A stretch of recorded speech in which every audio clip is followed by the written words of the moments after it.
நண்பர்களே இங்க பாருங்க, என்னோட தம்பி ரொம்ப சின்னதா இருக்கு டாக்டர், அதை வச்சுக்கிட்டு மேட்டர் பண்ணவே முடியல, எப்படியாவது என் தம்பியை பெருசாக்கி கொடுங்க அப்படின்னு ஹீரோ கேட்க, அதெல்லாம் ரொம்ப சுலபமான வேலைப்பா, உனக்கு எவ்வளவு பெருசா வேணும்னு டாக்டர் கேட்கிறாரு. ஒரு யானை சைஸுக்கு வேணும்னு ஹீரோ சொல்றான். டாக்டரும் அவன் தம்பியை செக் பண்ணி பார்த்துட்டு, உன்னோட பொருள் இந்த அழுகி போன சின்ன வாழைப்பழம் மாதிரி தான் இருக்கு, இதை வச்சுக்கிட்டு உன்னால ஒரு எலிய கூட போட முடியாதுன்னு சொல்லி டாக்டர் பயங்கரமா சிரிக்கிறாரு. நீ ஆசைப்பட்ட மாதிரி நிறைய பேரை போட்டு பதம் பார்த்து கில்மாவா இருக்கணும்னா தம்பி இப்படி இருக்கணும், இப்படி இருந்தாதான் பொண்ணுங்க உன்னை தேடி வருவாங்க அப்படின்னு டாக்டர் சொல்ல, எவ்வளவு செலவானாலும் பரவாயில்ல சீக்கிரம் வேலையை ஆரம்பிங்கன்னு ஹீரோவும் அவசரப்படுறான். இந்த ஆபரேஷன் செஞ்சதுக்கு அப்புறம் உன் தம்பி விடிய விடிய நின்னு பேசுவான். செஞ்சுட்டு இருக்கும் போது பாம்பு மாதிரி நெளிஞ்சு நெளிஞ்சு யாரும் போகாத ஆழங்களுக்கு போவான். ஒரு தடவை உன் கூட குஜால் பண்ண பொண்ணுங்க அப்புறம் அவங்க யாரு கூட செஞ்சாலும் அவங்களுக்கு மஜாவே இருக்காது அப்படின்னு சொல்லி ஒரு பெரிய குதிரையை இந்த ரூமுக்குள்ள கொண்டு வராங்க. இடுப்புக்கு கீழே ஹீரோவுக்கு மறுத்து போற மாதிரி மருந்து கொடுத்துக்கிட்டு டாக்டர் வேலையை ஆரம்பிக்கிறாரு. குதிரையை மயக்கம் போட வைக்கிறதுக்காக அதுக்கும் மருந்த சாப்பாட்டுல கலந்து கொடுக்கிறாரு. மெதுவா ஹீரோவோட பட்டாணி மாதிரி இருக்கிற ஆயுதத்தை வெட்டி எடுக்கிறாரு. குதிரையோட தம்பியை எடுக்கலாம்னு போகும்போது குதிரை மயக்கம் போடாம அப்படியே இருக்கு.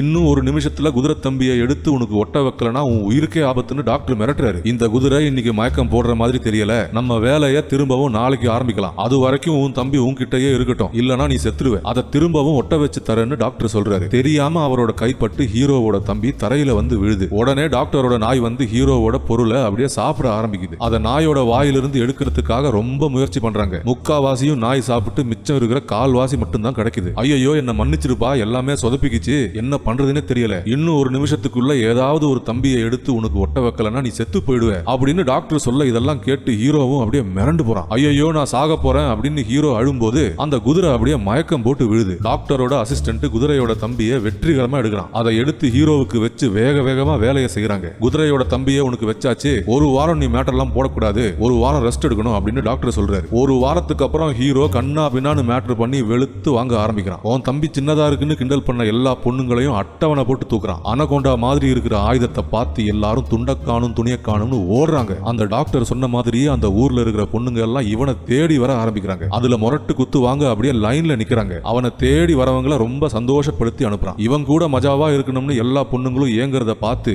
அந்த ஊர் ஆம்பளைங்க எல்லாம் இவனை பார்த்து பொறாமப்படுறாங்க. இவனும் போடுறான் போட்டுக்கிட்டே இருக்கிறான்.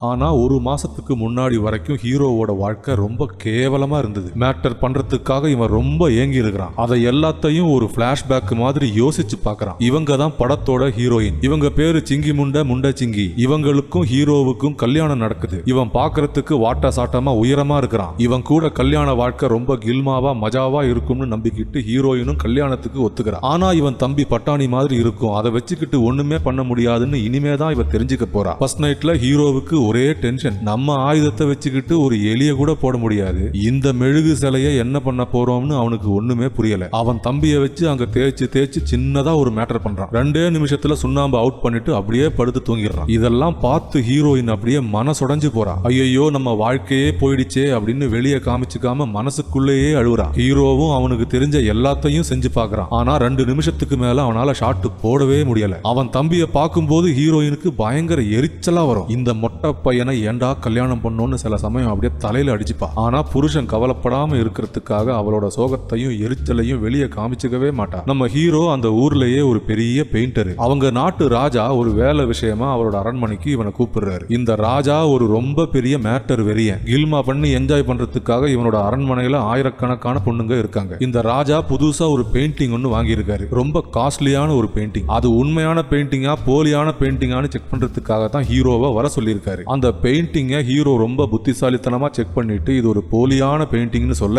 இவனோட புத்திசாலித்தனத்தை பார்த்து ராஜாவுக்கு இவனை ரொம்ப பிடிச்சு போகுது. இன்னும் நிறைய பெயிண்டிங்ஸை பார்க்க சொல்லிட்டு அதுல ஒரிஜினல் எது டூப்ளிகேட் எது அப்படின்னு எல்லாத்தையும் கண்டுபிடிக்கிறாரு. நீ இன்னைக்கு எனக்கு பண்ண உதவிக்கு நான் உனக்கு பரிசு தரேன் அப்படின்னு இந்த ராஜா சொல்றாரு. இந்த அரண்மனையில ஆயிரக்கணக்கான அழகிகள் இருக்காங்க, அதுல யாரை வேணாலும் நீ எடுத்துக்கோ அப்படின்னு ராஜா சொல்ல, ஹீரோவுக்கு இதுல யாரை எடுக்கிறதுன்னு பயங்கர கன்ஃபியூஷன். அவன் வாழ்க்கையிலேயே இப்படி ஒரு அழகான பொண்ணை பார்த்ததே இல்லை. அப்படி ஒரு பொண்ணை பார்க்கறான். காய் குண்டு இடுப்பெல்லாம் பார்த்து அப்படியே மயங்கி போறான். போட்டா இவ்வளவுதான் போடணும், நான் இவளையே எடுத்துக்கிறேன் ராஜா அப்படின்னு கேட்க ராஜாவும் சரின்னு ஒத்துக்கிறாரு. அப்புறம் என்ன, அவன் சின்ன தம்பியை வச்சுக்கிட்டு அவனால முடிஞ்ச மஜாவான விளையாட்ட ஆரம்பிக்கிறான். சொர்க்க வாசல்ல இருந்து வர தேனெல்லாம் உறிஞ்சி குடிச்சுக்கிட்டு ரொம்ப மஜாவான ஒரு மேட்டரை பண்றான். ஒரு 2 ரவுண்டு போட்டுட்டு வீட்டுக்கு போவான்னு பார்த்தா அந்த அரண்மனையிலேயே 2-3 வாரம் தங்கி நிறைய ஐட்டங்களை பதம் பார்க்கறான். 2-3 வாரமா புருஷன் வீட்டுக்கே வரலையே அப்படின்னு புது பொண்டாட்டியும் ரொம்ப கவலைப்படுறான். யாரு கூடவோ கில்மா பண்றாரு, அப்படின்னு இவளும் சந்தேகப்படுறா. ஆனா அந்த சின்ன தம்பியை வச்சுக்கிட்டு அவரால் என்ன பண்ண முடியும்னு இவளுக்கும் ஒண்ணுமே புரியல. ஆனா ஹீரோயினோட அப்பா எல்லாத்தையும் கண்டுபிடிக்கிறாரு. மாப்பிள்ள 3 வாரமா ராஜாவோட அரண்மனையில தங்கி நிறைய ஐட்டங்களை பதம் பார்த்துட்டு தான் வீட்டுக்கு வந்திருக்கிறான் அப்படின்ற விஷயத்த மாமனாரு கண்டுபிடிக்கிறாரு. இனிமே நீ என் பொண்ணுக்கு புருஷனும் கிடையாது, நீ எனக்கு மாப்பிளையும் கிடையாது அப்படின்னு சொல்லி ஹீரோவுக்கும் ஹீரோயினுக்கும் டிவோர்ஸ் பண்ணி வைக்கிறாரு. இனிமே இப்படி செய்ய மாட்டேன், என்ன மன்னிச்சிருன்னு ஹீரோயின் கிட்ட கெஞ்சி பாக்குறான். ஆனா ஹீரோயின் சில மாதிரி நிக்கிறா. ஐயோ என் வாழ்க்கை இப்படி நாசம் ஆயிடுச்சே அப்படின்னு ஹீரோயின் கதறி கதறி அழுகுறா. இதெல்லாம் நடந்ததுக்கு அப்புறம் ஹீரோ திருந்தி வாழ்வான்னு பார்த்தா திரும்பவும் அரண்மனைக்கு போய் அந்த ராஜா கூட சேர்ந்துக்கிட்டு குஜாலா இருக்கிறான். அரண்மனையில இருக்கிற நிறைய பெயிண்டிங் எல்லாம் செக் பண்ணி எது ஒரிஜினல் டூப்ளிகேட்னு இவன் கண்டுபிடிக்க இவன் கேட்கிற ஐட்டங்களை ராஜாவும் வாரி வழங்குறாரு. அப்படி ஒரு நாள் மேட்டர் போட்டுட்டு இருக்கும்போது ஒரு பொண்ணு பயங்கரமா கடுப்பாயி ஹீரோவை பார்த்து அசிங்கமா திட்டுறா. இந்த சின்ன தம்பியை வச்சுக்கிட்டு உன்னால ஒரு மேட்டரும் பண்ண முடியல, என் நேரத்தை வீணடிக்காத, உன் கூட பண்ணும்போது என் முதுகை யாரோ சொரிஞ்சு விடுற மாதிரி தான் இருக்கு, இவ்வளவு கேவலமான ஒரு சின்ன தம்பியை நான் என் வாழ்க்கையில பார்த்ததே இல்ல, எலிக்கு கூட தம்பி உன்னோடதை விட பெருசா இருக்கும் அப்படின்னு இந்த பொண்ணு சத்தம் போட அங்க இருக்கிற எல்லாரும் ஹீரோவை பாக்குறாங்க. அவமானம் தாங்க முடியாம அப்படியே உருகி போறான்.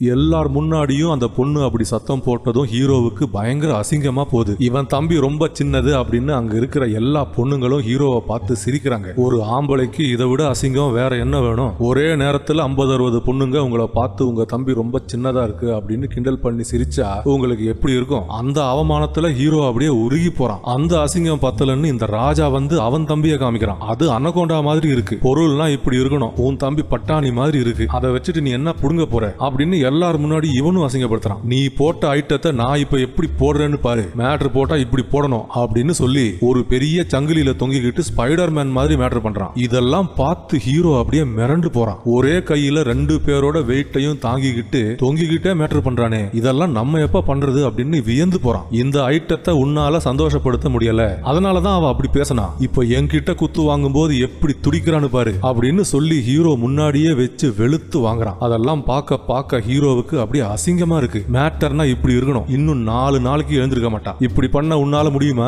அந்த பட்டாணி தம்பியை வச்சுக்கிட்டு உன்னால ஒரு மயிரும் புடுங்க முடியாது, அது உனக்கு இருக்கிறதும் இல்லாததும் ஒண்ணுதான், பேசாம அதை அறுத்து தூக்கி போட்டுட்டு என் அரண்மனையில ஐட்டக்காரியா வந்துரு அப்படின்னு இந்த ராஜா சொன்னதும் அங்கிருந்த எல்லாரும் ஹீரோவை பார்த்து சிரிக்க அவனுக்கு ரொம்ப அசிங்கமா போகுது. அதை அப்படியே கட் பண்ணிட்டு ஹீரோயினை காமிக்கிறாங்க. அவங்க வீட்டுல வேலை செய்யற 2 பேரும் மேட்டர் பண்றத இவ ஒளிஞ்சு நின்னுகிட்டு பாக்குறா. அதை பார்க்க இவளுக்கு அந்த இடம்லாம் ஈரமாவுது. உடனே கை அடிக்கணும்னு மனசுல பயங்கரமா ஆசை வருது. அதுக்கு இதுவரைக்கும் யாரும் பண்ணாத ஒரு புது மெத்தட ட்ரை பண்றா. நிறைய சில்லறைகளை எடுத்து அதை ஒரு நூல்ல கோர்த்து அதை ஒரு தம்பி மாதிரி ஆக்குறா. பாம்பு மாதிரி வளைஞ்சு நெளிஞ்சு விளையாடுற ஒரு தம்பி மாதிரி அதை செஞ்சு அதை வச்சுக்கிட்டு ஒரு அருமையான சம்பவத்தை செய்யறா. சில்லறையெல்லாம் சொர்க்கவாசல்ல உரச ஹீரோயின் வேற ஒரு உலகத்துக்குள்ள நுழையறா. இந்த நேரம் பார்த்து இவங்க வீட்டுக்கு புதுசா ஒரு வேலைக்கார வந்து சேர்றான். பாக்கறதுக்கு வாட்ட சாட்டமா கட்டுமஸ்தான ஒரு பாடியா இருக்கிறான். ஹீரோயின் இப்படி காஞ்சு போய் கிடக்கும் போது இப்படி ஒரு வேலைக்காரன் வீட்டுக்கு வந்தா ஹீரோயின் சும்மா இருப்பாளா? அவனை அப்படியே மேலையும் கீழையும் வெறிச்சு பாக்குறா. இவன் நம்மள தினமும் பதம் பார்த்தா எவ்வளவு சூப்பரா இருக்கும் அப்படின்னு மனசுக்குள்ள கற்பனை பண்ணி பாக்குறா. ஹீரோயின் பயங்கரமா காஞ்சு போய் இருக்கிறாங்க.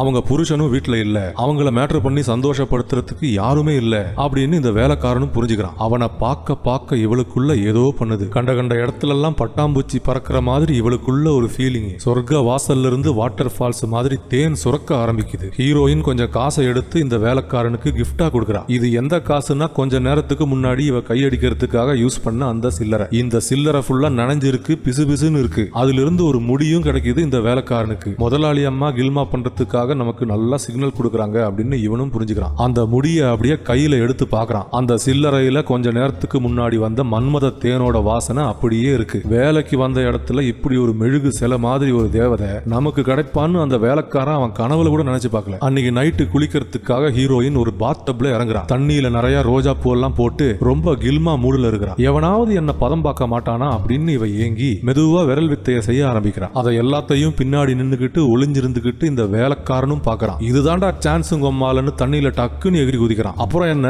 பஞ்சு முட்டாய பிச்சு தின்ற மாதிரி ஒரு இடம் விடாம ரசிச்சு ருசிச்சு நல்லா ஷாட்டு போடுறான். தண்ணிக்கு அடியில தண்ணிக்கு மேல அப்படின்னு அவனுக்கு தெரிஞ்ச எல்லா கில்மா வித்தைகளையும் காமிச்சு ஹீரோயினை ஒரு வழி ஆக்குறான். சொர்க்க வாசல்ல இருந்து வர தேனெல்லாம் உறிஞ்சு குடிச்சுக்கிட்டு நிறுத்தாம ஷாட் போட்டு யாருமே போகாத ஆழங்கள்ல பயணம் செய்யறான். ஹீரோயின் இவ்வளவு சந்தோஷமா அவ வாழ்க்கையில இருந்ததே இல்ல. இன்றைய நாள் இப்படி ஒரு இனிய நாளா முடியும்னு அவ கொஞ்சம் கூட எதிர்பார்க்கல. அதை அப்படியே கட் பண்ணிட்டு ஹீரோவை காமிக்கிறாங்க. அவன் தம்பியை பெருசாக்குறதுக்காக ஒரு சூனியக்காரி கிட்ட வந்து பேசுறான். அவனுக்கு நடந்த அசிங்கம் எல்லாத்தையும் இவகிட்ட சொல்லி நீங்க தான் என்ன காப்பாத்தணும், என் தம்பியை பெருசாக்கி கொடுங்கன்னு கெஞ்சி கெஞ்சி அழுகுறான். இவளும் அவன் பொருளை நல்லா பார்த்துட்டு டேய் உனக்கு தம்பியே இல்லடா, இருந்தா தானடா அதை பெருசாக்கிறதுக்கு அப்படின்னு இவளும் அவளால முடிஞ்ச கிண்டல நல்லா பண்றான். நீ கவலைப்படாத, எனக்கு தெரிஞ்ச 2 மருத்துவர்கள் இருக்காங்க. அவங்க இந்த வேலையை ரொம்ப சூப்பரா சுலபமா செய்வாங்க. அவங்க இருக்கிற இடத்த நான் உனக்கு சொல்றேன். ஆனா அவங்க அட்ரஸ் உனக்கு வேணும்னா நீ எனக்கு ஒரு உதவி செய்யணும். இன்னைக்கு அந்த உதவி எனக்கு வேணாம். நேரம் வரும்போது நான் உன்கிட்ட அந்த உதவியை கேட்பேன். இந்த நிபந்தனைக்கு நீ தயார்னா அந்த டாக்டருங்க இருக்கிற அட்ரஸை நான் உனக்கு தரேன் அப்படின்னு இந்த சூனியக்காரி சொல்ல, நீங்க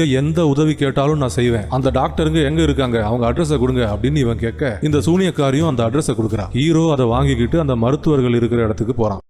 அப்படிதான் அந்த சூனியக்காரி சொன்ன அட்ரஸுக்கு ஹீரோ வந்து இந்த மருத்துவர்களை சந்திச்சு குதிரை தம்பியை எடுத்து அவனுக்கு வச்ச கதையெல்லாம் நம்ம ஆல்ரெடி பார்த்தாச்சு. அப்படியே பிளாஷ்பேக் எல்லாம் முடிஞ்சு இன்றைய நாளுக்கு வராங்க. இங்க பார்த்தா ஹீரோயினை பதம் பார்த்து அவங்க வீட்டு வேலைக்காரனை காமிக்கிறாங்க. அவன் நல்லா விடிய விடிய ஷாட் போட்டு என்ஜாய் பண்ணிட்டு அவனுக்கு மேட்டர் எல்லாம் சலிச்சு போனதும் இந்த ஊர்ல இருக்கிற வேறொரு வெறியனுக்கு ஹீரோயினை விற்கிறான். இந்த வெறியன் வேற யாரும் இல்ல, ஹீரோவோட ஃப்ரெண்டு. ஹீரோவோட கல்யாணத்துல அவன் பொண்டாட்டியை பார்த்ததுல இருந்து அவளை நினைச்சு தினமும் கையடிக்கிறான். எவ்வளவு செலவானாலும் பரவாயில்ல, எவ்வளவு ரிஸ்க் எடுத்தாலும் பரவாயில்ல, அவளை எப்படியாவது மேட்டர் பண்ணணும், நல்லா ஷாட் போட்டு துடிக்க விடணும் அப்படின்னு இவன் மனசுக்குள்ள இந்த கில்மா ஆசைகளை ரொம்ப நாளா வளர்த்துக்கிட்டே வரான். இப்படி ஒரு சான்ஸ் கிடைக்கும் போது சும்மா இருப்பானா? இந்த வேலைக்காரனுக்கு ஒரு நல்ல அமௌண்ட்டை கொடுத்துட்டு ஹீரோயினை வாங்கிக்கிறான். நீ ஒன்னும் கவலைப்படாத செல்லம், உன் புருஷனும் போயிட்டான், உன்னை பதம் பார்த்த இந்த வேலைக்காரனும் காசை வாங்கிட்டு அவனும் போயிட்டான், நான் உன்னை மஜாவா பாத்துக்கிறேன். ரொம்ப நாளா உன் கூட கபடி விளையாடணும், சவாரி போகணும்னு நான் ரொம்ப மனசுல ஆசையை வளர்த்துக்கிட்டே வரேன். வீட்டுக்கு போய் நம்ம விளையாட்ட ஆரம்பிப்போம் சொல்லி அவளை அப்படியே அலேக்கா தூக்கி எடுத்துட்டு போறான். இவன் ஒரு ரொம்ப பெரிய பணக்காரன், ரொம்ப பெரிய மேட்டர் வெறியன். இவனோட பெரிய வீட்டுல இவனுக்கு ஆல்ரெடி 100கணக்கான பொண்டாட்டிங்க இருக்காங்க. அதுங்களை எல்லாத்தையும் பதம் பார்க்கறது பத்தலன்னு இப்ப கூட்டத்துல ஹீரோயினையும் கொண்டு வந்து சேர்த்துக்கிறான். வீட்டுக்கு கொண்டு வந்த முதல் நாளே நல்லா வச்சு செய்ய ஆரம்பிக்கிறான். இவ்வளவு நாளா இவளை நினைச்சு எப்படியெல்லாம் சில்லறைய செதற விட்டானோ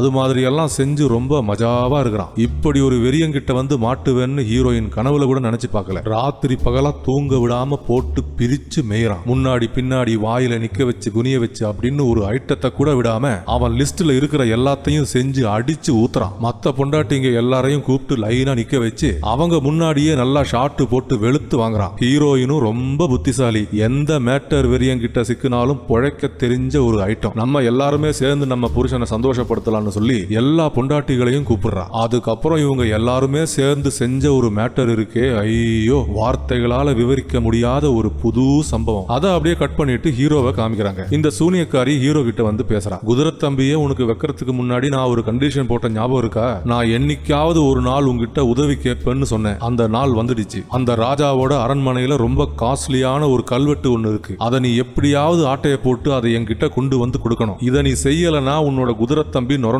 வந்து அழுகி போற மாதிரி ஒரு மந்திரத்தை நான் செஞ்சு வச்சிருவேன் அப்படின்னு இந்த சூனியக்காரி சொன்னதும் ஹீரோவும் சரி நீ சொல்ற மாதிரியே செய்யறேன், அந்த கல்வெட்டை திருடி உங்ககிட்ட கொடுக்கறேன்னு ஒத்துக்கிறான். நைசா யாருக்கும் தெரியாம யாரும் பார்க்காம ராஜாவோட அரண்மனைக்கு வரான். அந்த ராஜா பொக்கிஷம் எல்லாம் சேர்த்து வைக்கிற அவரோட ரூமுக்குள்ள வந்து இந்த கல்வெட்டை திருடுறான். அதை அப்படி திருடிட்டு இந்த ரூமை விட்டு வெளியே வரும்போது தொகா ராஜா கிட்ட மாட்டிக்கிறான். கொம்மால எவ்வளவு தைரியம் இருந்தா நீ என்கிட்டயே திருடுவ, என் கூடவே இருந்துட்டு என் அரண்மனையில இருக்கிற ஐட்டங்களை போட்டுக்கிட்டு நீ எனக்கே நம்பிக்கை துரோகம் செய்யறியா? இருடா மாவன, நான் யாருன்னு காமிக்கிறேன்னு சொல்லி ஹீரோவை கைது பண்ணி ஜெயில போடுறான். அதை அப்படியே கட் பண்ணிட்டு ஹீரோயினையும் இந்த வெறியனையும் காமிக்கிறாங்க. என் புருஷன் ராஜாவோட அரண்மனையில ஏதோ திருடி மாட்டிக்கிட்டான், அந்த நாதாரிய ஜெயில போட்டு சித்திரவதை பண்றாங்க, நான் அரண்மனைக்கு போறேன், என் புருஷனை எப்படியாவது காப்பாத்தியே ஆகணும் அப்படின்னு ஹீரோயின் ரொம்ப சென்டிமெண்டா பேசிட்டு இங்கிருந்து கிளம்புறாங்க. நேரா ராஜாவோட அரண்மனைக்கு வந்து அவரை சந்திக்கிறாங்க. காய்குண்டி இடுப்பெல்லாம் பார்த்து ராஜா அப்படியே மயங்கி போறான். இவளை இங்கிருந்து விடக்கூடாது, நல்லா ஷாட் போட்டு பதம் பார்த்து ஒரு வழி ஆக்கிட்டு தான் இங்கிருந்து விடணும்னு அப்படியே வெறித்தனமா பிளான் பண்றான். பெரிய பெரிய காயெல்லாம் பார்த்து அப்படியே ஜொல்லு விடுறான். உன் புருஷனை நான் ஜெயில போட்டு வச்சிருக்கிறேன், அவனை உள்ள வச்சு கைகாலெல்லாம் அடிச்சு உடைக்கிறத நீ பாருன்னு சொல்றான். ஹீரோ ஜெயிலுக்குள்ள பயங்கரமா கஷ்டப்படுறத ஹீரோயின் பாக்குறான். அவன் வலியில துடிக்கிறத பார்த்து அப்படியே மனசுடைஞ்சு போறான். நீங்க என்ன சொன்னாலும் நான் செய்யறேன், என் புருஷனை விட்டுருங்க, நீங்க என்ன எவ்வளவு நாள் வேணாலும் வச்சுக்கோங்க, கண்ணா பின்னான்னு ஷாட் போட்டு உங்க ஆசை தீர என்ஜாய் பண்ணுங்க, எனக்கு எந்த பிரச்சனையும் இல்ல, என் புருஷனை மட்டும் விட்டுருங்க அப்படின்னு ஹீரோயின் கெஞ்சி பாக்குறான். நான் சொல்ற எல்லா கில்மா விஷயங்களையும் நீ ஒண்ணு விடாம செஞ்சா உன் புருஷனை விட்டுறேன்னு ராஜாவும் ஒத்துக்கிறான். ஏற்கனவே இந்த ராஜாவோட தம்பி அனகோண்டா மாதிரி பெருசா இருக்கும், அதை இன்னும் டபுள் மடங்கு பெருசாக்கிறதுக்காக இந்த சூனியக்காரி கிட்ட வந்திருக்கிறான். அவளும் நிறைய மந்திரம் எல்லாம் சொல்லி ஒரு மூலிகை மருந்தை தயாரிச்சு தயாரிச்சு இந்த ராஜாவுக்கு கொடுக்குறா. இதை நீங்க சாப்பிட்டீங்கன்னா இன்னிலிருந்து 49 நாளைக்கு உங்க தம்பி தூங்காம அப்படியே நின்னுகிட்டே இருப்பான். மேட்டர் பண்ணும்போது ரொம்ப மஜாவா இருக்கும் அப்படின்னு இந்த சூனியக்காரி சொல்ல இந்த ராஜாவும் இந்த மருந்தை சாப்பிடுறான். அதை சாப்பிட்ட உடனே இந்த சூனியக்காரி சொன்ன மாதிரியே அது இன்னும் டபுள் மடங்கு பெருசாகி கடப்பாற மாதிரி நிக்குது. இவ சொன்னது சரிதானா அப்படின்னு டெஸ்ட் பண்ணி பாக்குறதுக்காக அவனோட அரண்மனையில இருக்கிற வேற ஒரு ஐட்டத்தை தூக்கி எடுத்துட்டு வந்து கும்முன்னு போட்டு கும்மி எடுக்கிறான். சூனியக்காரி சொன்னது உண்மைதான்னு புரிஞ்சுக்கிறான். எவ்வளவு நேரம் ஷாட் போட்டாலும் தம்பி அப்படியே நிக்குது. அதை வச்சு வெறித்தனமா ஷாட் போட்டு எல்லாத்தையும் டேமேஜ் பண்றான். என்னால முடியல விட்டுருங்க அப்படின்னு அந்த பொண்ணு எவ்வளவு சொல்லியும் கேட்காம அவன் பாட்டுக்கு அடிச்சு உள்ள போயிட்டே இருக்கிறான். இவன் பார்த்த வேலையில அந்த பொண்ணு செத்தே போயிடுறா. அப்படி ஒரு சம்பவத்தை செஞ்சிருக்காரு தலைவர். இதே மாதிரியே ஹீரோயினையும் போடணும்னு மனசுல வெறிய ஏத்திக்கிறான். அவ புருஷன் முன்னாலேயே இதே மாதிரி ஷாட் போட்டு அவளை பரலோகத்துக்கு அனுப்பணும்னு மனசுல முடிவு பண்றான். இன்னும் கொஞ்ச நேரத்துல பொண்டாட்டிக்கு நடக்க போற விஷயங்களை காமிக்கிறதுக்காக ஹீரோவை இங்க கொண்டு வரான். அங்க பாரு 10 பேர் சேர்ந்து கண்ணா பின்னான்னு நாசம் பண்றாங்க. அத பாருடா அப்படின்னு சொல்லி ஹீரோவுக்கு எல்லாத்தையும் காட்டுறான். பொண்டாட்டி எப்படா ராஜா கிட்ட வந்து மாட்டிக்கிட்டான்னு ஹீரோவுக்கு ஒண்ணுமே புரியல. என்ன வேணாலும் பண்ணிக்கோ, என் பொண்டாட்டியை விட்டுரு அப்படின்னு ஹீரோ கதறி அழுகுறான். உன் குதிரை தம்பிய நீ இழக்க தயாரா இருந்தா உன் பொண்டாட்டியை விட்டுருன்னு ராஜாவும் சொல்றான். இந்த ஊர்லயே பெரிய தம்பி என்னோடதுதான். உனக்கு எவ்வளவு தைரியம் இருந்தா நீ என்னை விட பெரிய தம்பியை வச்சிருப்ப. அதை வெட்டிக்க நீ தயாரா இருந்தா உன் பொண்டாட்டியை ரிலீஸ் பண்ணிடுறேன் அப்படின்னு இந்த ராஜா சொல்ல ஹீரோவும் சரின்னு ஒத்துக்கிறான். என் குதிரை தம்பியை நீயே எடுத்துக்கோ, எனக்கு என் பொண்டாட்டியை எப்படியாவது காப்பாத்தினா போதும் அப்படின்னு ஹீரோ சொல்ல அதுதான் உன் தம்பியே போக போகுது, அப்புறம் நீ உன் பொண்டாட்டியை காப்பாத்தி என்ன பண்ண போற அப்படின்னு ராஜாவும் அவனோட அல்லக்கைகளும் பயங்கரமா சிரிக்கிறாங்க.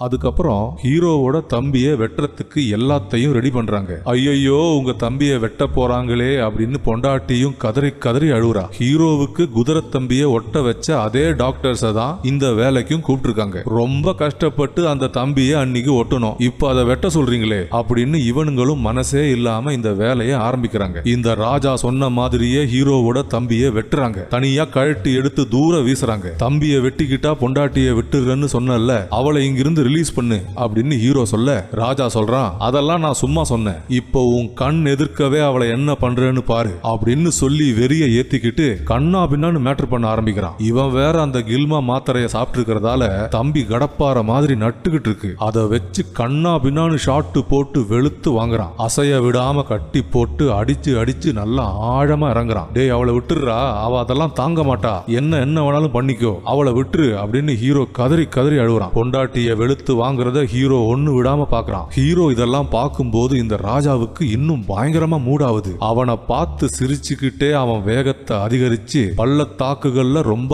ஆழமா இறங்குறான். அடி ஒன்னொன்னும் இடி மாதிரி கொடுத்து எல்லாத்தையும் நாசம் பண்றான். வெறித்தனமான மேட்டர் எல்லாம் முடிஞ்ச உடனே ஹீரோவையும் ஹீரோயினையும் கொன்னுடலாம்னு ஒரு பெரிய வாளை எடுத்துக்கிட்டு வரான். தரையில கிடந்த பெயிண்ட் பிரஷ் மேல இவன் மிதிச்ச உடனே அவன் காலு ஸ்லிப்பாகி பக்கத்துல இருந்த ஒரு பொம்மை குதிரை மேல விழுறான். அது முதுகுல ரொம்ப ஷார்ப்பா ஒரு கத்தி இருக்கு. அது இவன் கழுத்துல குத்திக்குது. அந்த தரையில கிடந்த பெயிண்ட் பிரஷ் ஹீரோயினுக்கு கிஃப்டா கொடுத்தது. அது எப்பவுமே அவ கையிலே வச்சிருப்பா. ஹீரோயினை இங்க கொண்டு வந்து அம்மனக்கட்டை ஆக்குனதும் பெயிண்ட் பிரஷ் தரையில விழுந்திருக்கு. என் புருஷனோட தம்பியை வெட்டிட்டல்ல, இப்ப நான் உன் தம்பியை வெட்டுறேன் பாருன்னு சொல்லி ஹீரோயின் தரையில கிடந்த ஒரு கத்தியை எடுத்து ஒரே வெட்டுல ராஜாவோட தம்பியை வெட்டுறா. நீங்க எனக்கு கிஃப்டா கொடுத்த இந்த பெயிண்ட் பிரஷ் தான் நம்ம 2 பேரையும் இன்னைக்கு காப்பாத்தி இருக்கு. பெரிய தம்பி வேணும்னு ஆசைப்பட்டு கடைசியில உங்களுக்கு தம்பியே இல்லாம பண்ணிட்டாங்களே, இனிமே உங்களால மேட்டர் பண்ண முடியாதே, நம்ம இனிமே எப்படி கில்மா பண்ண முடியும் அப்படின்னு பொண்டாட்டி அழுதுகிட்டே கேட்க புருஷன் சொல்றான் தம்பி இல்லன்னா என்ன, நான் உன்னை உண்மையா காதலிக்கிறேன், உனக்கு அது போதாதா, மேட்டர் சுகத்தை விட ரொம்ப பெரிய விஷயங்கள் நம்ம வாழ்க்கையில இருக்கு அப்படின்னு இவன் சொல்ல அட போடா டேய், சரி புரியுது, கையு விரலு வாய் இதெல்லாம் வச்சு அட்ஜஸ்ட் பண்ணிக்கலாம்னு சொல்ற அப்படின்னு பொண்டாட்டியும் ரொம்ப கடுப்பா சொல்றா. அப்படியே பல வருஷங்கள் ஓடி போகுது. ஹீரோவும் ஹீரோயினும் தாத்தா பாட்டி ஆனாலும் ரொம்ப மஜாவா சந்தோஷமா வாழுறாங்க. அவங்களால முடிஞ்ச சின்ன கில்மாவை பண்ணிக்கிட்டு ரொம்ப ஹாப்பியா இருக்கிறாங்க. சின்ன வயசுல எப்படியெல்லாம் ஷாட் போட்டு சந்தோஷமா இருந்தாங்க அப்படின்னு யோசிச்சு பாக்குறாங்க. அதை அப்படியே காமிச்சுக்கிட்டு இந்த படத்தை அப்படியே முடிச்சுக்கிறாங்க. நண்பர்களே, இந்த வீடியோ பார்த்ததற்கு ரொம்ப நன்றி. தயவு செய்து என்னோட சேனலை சப்ஸ்கிரைப் செஞ்சு என்ன சப்போர்ட் பண்ணுங்க. மறக்காம பெல் பட்டனை ஆன் பண்ணி வைங்க, அப்பதான் நான் போடுற எல்லா வீடியோஸும் உங்களுக்கு கிடைக்கும். வேறு ஒரு மஜாவான வீடியோவில் விரைவில் சந்திப்போம். நன்றி, வணக்கம்.